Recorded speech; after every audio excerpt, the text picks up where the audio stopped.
എല്ലാ സാധനങ്ങളും അവൾക്ക് ഞാൻ കൊടുത്ത് വെച്ച് ഇവരൊന്നും സാധനം കൊണ്ട് പോകാണ്ടാണ് പോയത്. ഞാൻ എന്നിട്ട് പറഞ്ഞു നിങ്ങൾ ജിസ്വായിട്ട് ജീവിച്ചോളാൻ പറ്റും, എല്ലാ ഉള്ള certificate, Aadhaar card, ATM card ഒക്കെ കൊടുത്തയച്ചു. 6 മാസം മുൻപാണ് ഷാരോണും അർച്ചനയും തമ്മിലുള്ള പ്രണയവിവാഹം. ഷാരോൺ വീട്ടുകാരുമായി സംസാരിക്കാൻ പോലും അർച്ചനയെ അനുവദിച്ചിരുന്നില്ല.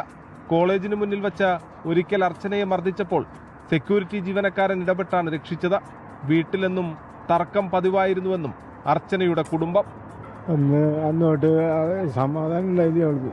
ഒരുപാട് ദുഷ്ടതരനാണുള്ള അച്ഛനും അമ്മയും എന്ത് തെറ്റ് ചെയ്തിട്ടാണെന്നറിയില്ല ആ മോൾ അങ്ങനെ ചെയ്തത്. എൻ്റെ കുഞ്ഞു പെങ്ങന്മാരോട് പറയാനുള്ളത്, റോഡ് സൈഡിൽ നിങ്ങൾ പോകുന്നിടത്തല്ലോ കയ്യും കണ്ണും കാണിച്ച് മയക്കാൻ വേണ്ടിയിട്ട് ഒരുപാട് ആൾക്കാരുണ്ടാവും. നിങ്ങളെ അച്ഛനും അമ്മക്കും ആഗ്രഹം ഉണ്ടാവും. അവർ നിങ്ങളെ പോറ്റി വളർത്തിയിട്ട് നല്ല രീതിയിൽ നല്ല വീട്ടിലേക്ക് പറഞ്ഞയക്കണമെന്ന് ആഗ്രഹിക്കുന്ന അവരാഗ്രഹങ്ങൾക്ക് നിന്ന് കഴിഞ്ഞാൽ നിങ്ങൾക്ക് ഒരു ബുദ്ധിമുട്ടും ഉണ്ടാവില്ല എന്നുള്ള കാര്യത്തിൽ യാതൊരു സംശയമില്ല. ഇതുപോലുള്ള വീഡിയോസ് കണ്ടിട്ടെങ്കിലും നിങ്ങൾ കുറച്ച് കാര്യങ്ങൾ മനസ്സിലാക്കി കഴിഞ്ഞാൽ നല്ലത്.